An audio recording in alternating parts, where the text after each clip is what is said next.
सबको पता है कि महाशिवरात्रि क्यों मनाते हैं? पूर्व एक समय में महाविष्णु आदि शेषु पे दूध के समंदर में वैकुंठ में आराम कर रहे थे। ठीक तभी ब्रह्मा उनके पास जाते हैं।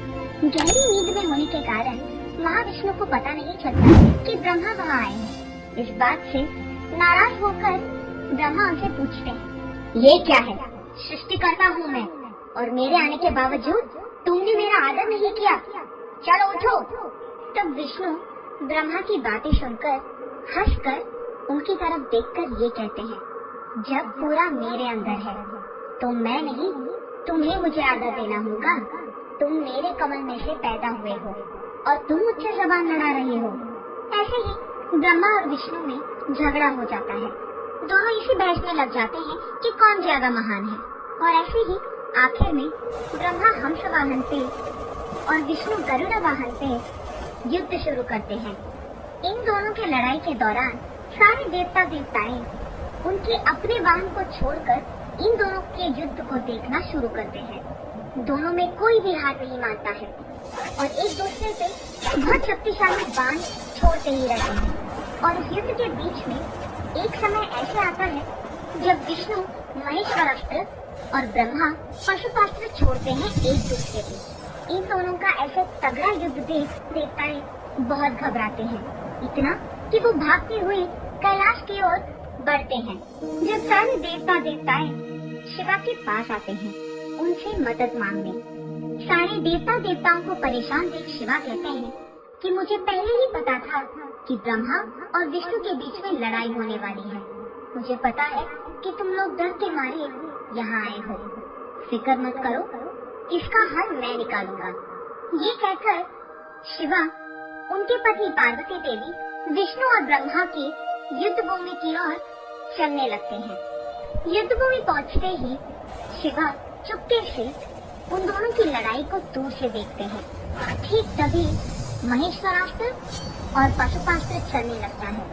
इससे पहले कि वो दोनों अस्त्र सब कुछ विनाश कर दे, शिवा उनकी ओर कदम बढ़ाते हैं और उन दोनों अस्त्रों को समेटकर एक अग्नि स्तंभ के रूप में बदलकर अचानक उन दोनों के बीच में एक अग्नि स्तंभ को प्रकट होते हुए देख विष्णु और ब्रह्मा चौंक जाते हैं।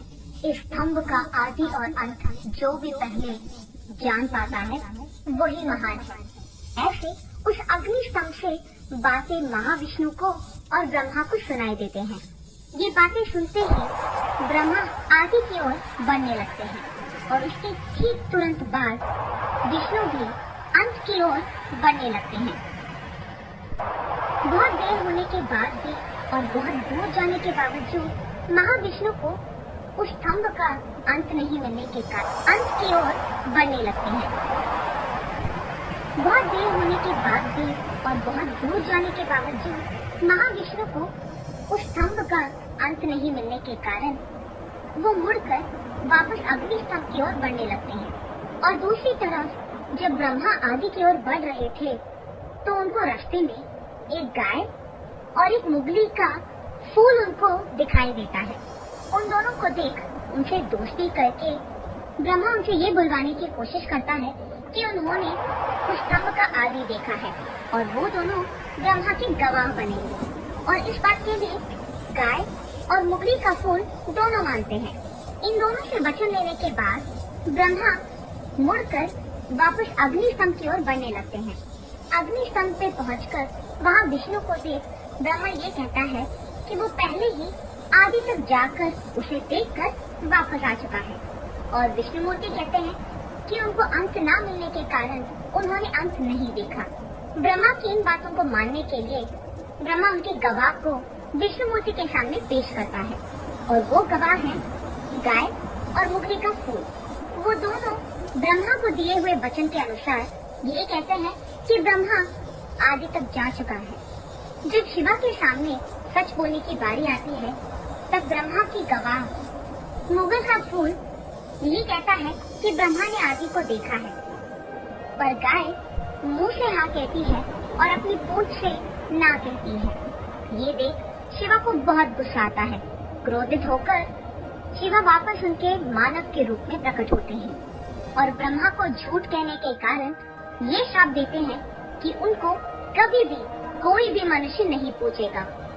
और विष्णुमूर्ति की सच्चाई को देख खुशी से ये वरदान देते हैं कि शिवा के समान विष्णुमूर्ति को पूजा जाएगा। और इतना ही नहीं, ब्रह्मा के गवाह बनकर मुगली का फूल ने भी तो गलती किया, तो उसको शिवा ये श्राप देते हैं कि कोई भी पूजा में उस फूल को कोई भी उपयोग नहीं करेगा। और गाय को भी शिवा सजा देते हैं। शिवा की बातें सुनकर गाय, मुगली का फूल और ब्रह्मा तीनों उनकी गलती का एहसास करते हैं और उनसे माफी मांगते हैं। तब ब्रह्मा को शिवा क्षमा करते हैं और ये कहते हैं कि अब से हर कोई याग यज्ञ में तुम्हारा स्थान गुरु का होगा। तुम्हारे बिना किए हर याग और यज्ञ का कोई भी उपयोग नहीं होगा। और ये भी कहते हैं कि गाय का मुंह भाग ने झूठ कहा है और उसकी पूंछ भाग ने झूठ नहीं कहा है। इसी कारण गाय का मुंह भाग को कोई भी पूजा नहीं करेगा और गाय के नीचे के भाग को ही पूजित करेंगे। इसी कारण हम गोमूत्र को पवित्र समझते हैं। ऐसे ही शिवा मुगली का फूल को भी क्षमा करके ये कहते हैं कि सिर्फ और सिर्फ मेरे पूजा में ही तुम्हारा इस्तेमाल होगा। उसके बाद ब्रह्मा और विष्णु शिवा की पूजा करते हैं और उसी दिन माँ का बहुरथ चतुर्दशी था और इसी कारण उस दिन को शिवा। एक और कहानी के प्रकार ऐसे भी कहा जाता है कि पर्वतों का राजा हिमवंत की बेटी पार्वती ने जब शिवा से शादी किया था, उसको भी शिवरात्रि कहा जाता है। एक और कहानी के प्रकार ये भी कहा जाता है कि एक दिन कैलाश पर्वत पे उनके घर में जब शिवा और पार्वती बात कर रहे थे, तो पार्वती देवी शिवा से ये पूछती है कि सारी पूजाओं में से सर्वश्रेष्ठ कौन सा है। तब शिवा शिवरात्रि और उसकी पूजा के बारे में पार्वती देवी को विवरण देते हैं। एक समय में पर्वतों के पास मौजूद एक गांव में एक आदमी रहता था। उसको शिकार करने से ही खाना मिलता था और ऐसे ही वो अपने और अपने परिवार का देखभाल करता था। लेकिन एक दिन उसे बहुत शिकार करने के बावजूद कोई भी जानवर ना दिखने के कारण निराश होके घर लौटने ही वाला होता है कि जब उसे रास्ते में एक नदी दिखाई देती है। वो इस सोच में पड़ जाता है कि शायद कोई जानवर पानी पीने के लिए ही सही उस नदी के पास आएगा। इंतजार करते हुए वो एक पेड़ पे चढ़कर वहाँ जानवर के इंतजार में रह जाता है। ठंड लगने के कारण वो आदमी अपने आप में शिव शिवा शिव शिवा कहते रहता है। सारी रात उसका ऐसे ही बीत जाता है। पहली रात उस नदी के पास एक छोटी सी हिरन पानी पीने आती है। उसको देख शिकारी उसे मारने की कोशिश करता है। जब वो हिरन कहती है, मुझे मत मारिए।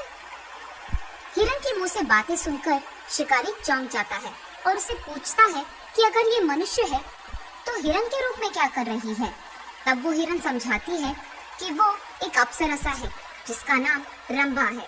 प्यार में अंधा होकर वो शिवा की पूजा करना भूल जाती है और इसी कारण उसे श्राप मिलता है कि जब तक उसे एक शिकारी मार न दे वो इसी रूप में रहेगी।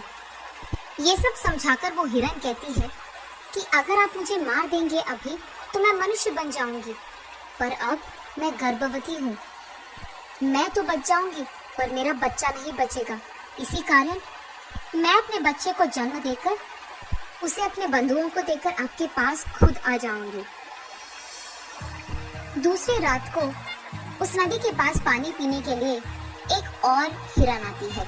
जब शिकारी उसे मारने की कोशिश करता है तब वो हिरन उससे बात करके बोलती है कि उसे ना मारे। ओ मानव, तुम मुझे मत मारो, मेरे में कुछ बचा ही नहीं है ताकि तुम खाओ। मेरे मरने के बावजूद मैं तुम्हें और तुम्हारे परिवार को कोई काम नहीं आऊंगा, मुझे छोड़ दो। कल यहाँ एक अच्छा खासा हिरन पानी पीने आएगा जो मग जाति का है, चाहिए तो उसे मार के खाओ। अगर वो तुम्हें कम पड़ गया तो मैं वादा करता हूँ कि मैं तुम्हारे पास वापस आऊंगी। तीसरी रात होती है। अब शिकारी भूख के मारे उस हिरन का इंतजार करते रहता है। इतने में वहाँ एक हट्टा कट्टा हिरन पानी पीने नदी के पास आता है। उसे देख शिकारी मारने लगता है कि वो भी कहता है कि मुझे मत मारो। तब वो शिकारी उसे कहता है कि पहले 2 रातों में आए हुए हिरन ने उससे कहा है कि वो एक और हिरन को भेजेंगे मेरा शिकार बनने के लिए। ये सुनकर वो हिरन कहता है कि ठीक है, मैं कल तुम्हारे घर खुद आऊंगा। उसकी बात मानकर शिकारी वापस उसके घर चले जाता है। अगले दिन सुबह उनके वचनों के अनुसार ही वो 3 हिरन उसके घर के सामने प्रकट होती है और ये बहस करते हैं कि मुझे पहले मारो। वचन का आदर करके आए हुए उन तीनों हिरणों को देख शिकारी चौंक जाता है और उसे अपने वृत्ति पे घिन आती है और तब वो फैसला करता है कि खाने के लिए उसे शिकार करने की कोई जरूरत नहीं है। और यही बात वो उन तीनों हिरणों से कहता है और उन्हें नमस्कार करता है। ठीक तभी आकाश से फूल बरसते हैं और शब्द घोषित होते हैं। देवता देवताएं सारे खुश होकर शिकारी से ये कहते हैं, ओ मानव, तुमने सारी रात जागरण किया है और कुछ खाया भी नहीं है। और ठीक ऐसी चतुर्दशी पे जो माँ का बहुला चतुर्दशी है और यही शिवरात्रि भी है। जिस पेड़ पे तुमने चढ़ा है वो बिल्वा का वृक्ष है और सारी रात तुम्हें पता नहीं चला, पर तुम्हारे पेड़ के नीचे शिव का लिंग था। उस पे सारी रात तुमने समय काटने के लिए बिल्व के पत्तों को नीचे गिराया और ऐसे ही शिवरात्रि का तुमने पूजा भी कर दिया और इसी कारण तुम्हें ऐश्वर्य और संपत्ति खूब मिलेगी। ये कहानी सुनाने के बाद शिवा पार्वती से ये कहते हैं, देवी, जो मृगशिरा हमें आकाश में दिखता है वो यही है। आगे के 2 हिरन और पीछे एक मृग।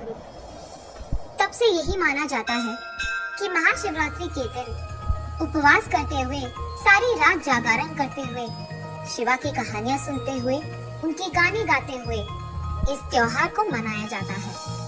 गणेश चतुर्थी। एक बार रामपुर नामक एक गांव में सारे लड़के गणेश चतुर्थी की तैयारी को लेकर उत्साहित थे। स्कूल खत्म होते ही सारे लड़के चंदा जमा करने के लिए निकल पड़े गणपति की मूर्ति खरीदने। लड़के हर एक दरवाजे पर जा रहे थे चंदा लेने। उसमें से एक घर था आनंद जी का। हे लड़कों, इस बार बड़ी वाली मूर्ति ला रहे हो क्या? आप जितना दान करोगे उतनी बड़ी मूर्ति लाएंगे। बड़े होशियार हो तुम लोग। आनंद की पत्नी आई पैसे दान करने के लिए। तुम सब लोग चंदा तो ले रहे हो सबसे, पर क्या तुम जानते हो कि गणेश चतुर्थी मनाया क्यों जाता है? इस दिन पर हम गणेश जी का जन्मदिन मनाते हैं। ये तो सही बात है, पर गणेश जी का जन्मदिन कोई साधारण उत्सव नहीं है। पार्वती देवी ने गणपति को बनाया है। शिव भगवान की अनुपस्थिति में पार्वती ने चंदन के मिश्रण से गणपति को बनाया और उसको पहरेदार की तरह रखा जब वह स्नान करने गई। जब वह स्नान में थी तो उसी दौरान भगवान शिव की लड़ाई गणेश जी के साथ हो गई, क्योंकि उन्होंने शिव जी को अंदर आने नहीं दिया अपने माँ के आदेश के अनुसार। गुस्से में आकर शिव भगवान ने गणेश का सर काट दिया। जब पार्वती ने देखा तो उसने काली माँ का रूप लिया और पूरी दुनिया को नष्ट करना चाहा। सब लोग परेशान हो गए और शिव भगवान के पास गए ये विनती करने के लिए कि वह काली माँ के गुस्से को ठंडा कर दे। फिर शिव जी ने अपने लोगों को ये आदेश दिया कि उस बच्चे का सिर लेके आए जिसकी माँ ने उसको छोड़ दिया है। लोगों को सबसे पहले एक हाथी का बच्चा ही मिला, तो उन्होंने हाथी के बच्चे का सिर काटा और शिव जी के पास ले आए। शिव भगवान ने तुरंत सर को गणेश जी के शरीर पर रख दिया और उसको वापस जीवित कर दिया। काली माँ का गुस्सा खत्म हो गया और पार्वती देवी वापस अपने असली रूप में आ गई। सब देवताओं ने गणेश जी को आशीर्वाद दिया और यही दिन को आज हम गणेश चतुर्थी के रूप में त्योहार मनाते हैं। ये कहानी सुनकर सारे लड़के हैरान होकर एक दूसरे को देखने लगे। गणेश चतुर्थी तो परसों है ना? हाँ, हम इसी कहानी पर एक नाटक पेश करेंगे। बाकी के बच्चे भी खुशी से कूदने लगे। आ गया गणेश जी का त्योहार का दिन। ये त्योहार 10 दिनों तक मनाया जाता है और पहले दिन गणेश का एक मिट्टी का पुतला हर घर में रखा जाता है। सारे घर को फूलों से सजाया जाता है। मंदिरों में बहुत सारे भक्त पूजा पाठ के लिए आते हैं। सारा परिवार एक साथ इस त्योहार को मनाता है। समुदाय के लोग बड़ा मंच बनाते हैं गणेश भगवान की बड़ी मूर्ति रखने के लिए, ताकि सब लोग इस जश्न में भाग ले पाए। इसी प्रकार रामपुर गांव में भी गणेश चतुर्थी के दिन हर कोई, बूढ़ा बच्चा, सब एक साथ आए इस त्योहार को मनाने के लिए। उन्होंने एक बड़ा सा मंच बनाया और उसको सजाया और गणेश भगवान की एक बड़ी सी मूर्ति को उस मंच पर रख दिया।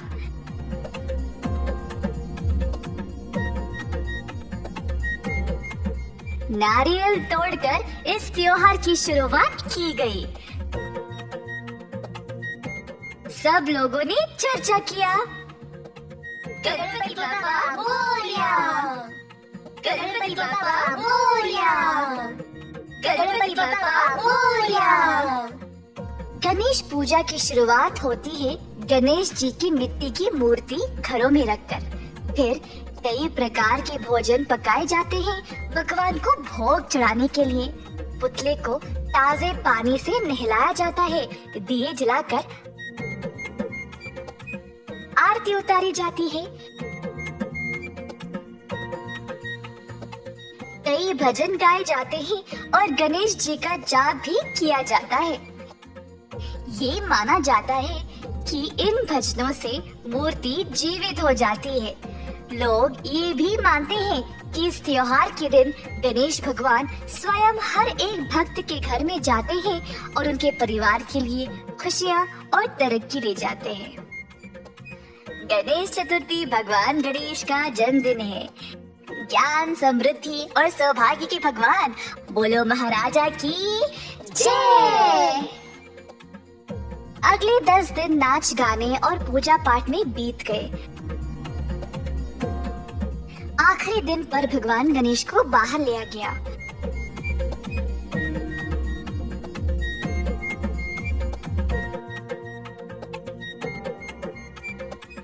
सब लोग खुशी से नाच गाने का प्रदर्शन कर रहे थे अपनी भक्ति दिखाने के लिए।